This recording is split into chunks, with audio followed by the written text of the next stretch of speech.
Hello Switch lovers, if you played Ganryu 2, what did you think of it? Did the game meet your expectations? A few days ago, Ganryu 2 was released for Nintendo Switch. Apparently there have been reports of some bugs and things that can worsen the experience, but I received a review copy of this game and decided to check it out myself. This is not a review of the game because I'm still exploring how the game is experienced, but apparently the game has been updated to version 1.0.2, so it may be worthwhile to see in what condition the game is. Yeah, I discovered a couple of things that can be perceived as problematic. Here I have found a 1-up that is apparently impossible to pick up. In addition, I managed to avoid an entire stage by dashing through a wall. Right from the start, I dashed to the right and repeatedly press A. I now come to the next level. Very strange. Alternatively, the level becomes glitched and downward sloping platforms become visible. After a while, the boss spawns, but it's impossible to fight because the character you play has become invisible. So there is only one way to move forward in the game: restart the game. Fortunately, there is the opportunity to start from the course you last played. In this way, there is not much that needs to be redone.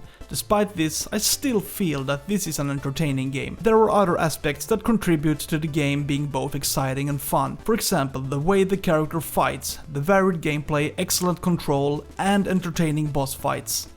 The character Musashi has a number of different skills available, a mix of melee and ranged attacks. With a kunai you knock out enemies in close combat and the normal swing is about 180 degrees. I think it's pretty easy to hit the opponents. A really cool maneuver is to run fast and cut the opponents. One of the funniest attacks actually. It's like an invincible feeling. Sometimes you meet enemies with ranged attacks, then it can be useful to counter with projectiles. It's possible to shoot vertically, horizontally and diagonally, but the supply of ammunition is limited. It's bad to be without projectiles when you really need them. The kunai is usually useful in most situations, but the projectiles definitely have an advantage. Musashi has the ability to jump, do double jump and attack at the same time. I like all the possibilities that are available. The game developers have really created a system that feels very easy to use. The control and all the attacks are, in my opinion, one of the best aspects of this game. Enemies are usually easy to eliminate and require only one hit to die. However, they may have a larger health pool further into the game, but in general they are easy to eliminate. The challenge does not lie in how difficult the enemies are to kill, but rather in how they are positioned. They can spawn directly above you, they can be hidden, they can stand on roofs and shoot projectiles. I thought the challenge was to be quick and react and perceive where the enemies are located and how they behave. It's almost like a trial and error kind of game. The health pool you have is quite limited, and if you just try to run through the game without knowing the presence of your opponents, then there is a risk that you will be harmed. But since I perceive that the enemies always spawn in the same place, I got used to it after a while. I know what will happen and can plan my attacks and how I move.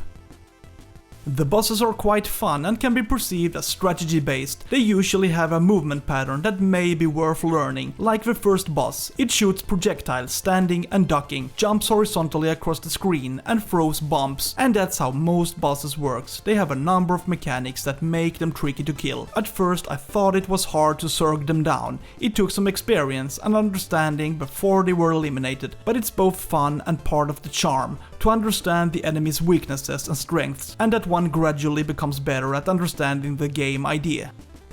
I was surprised by how many variations there are in this game. In addition to the classic 2D side-scrolling with hack and slash, there are levels where you fly, jump in barrels, you jump between different plateaus and use ropes. It's a fairly short gaming experience, but the developers have certainly created a varied game. If you're interested in intense hack and slash games, then I can recommend Ganryu 2. But please tell me in the comments below if you have played this game and what do you think about it. Don't forget to subscribe to my channel, I review new games every week. Have a good day, see you!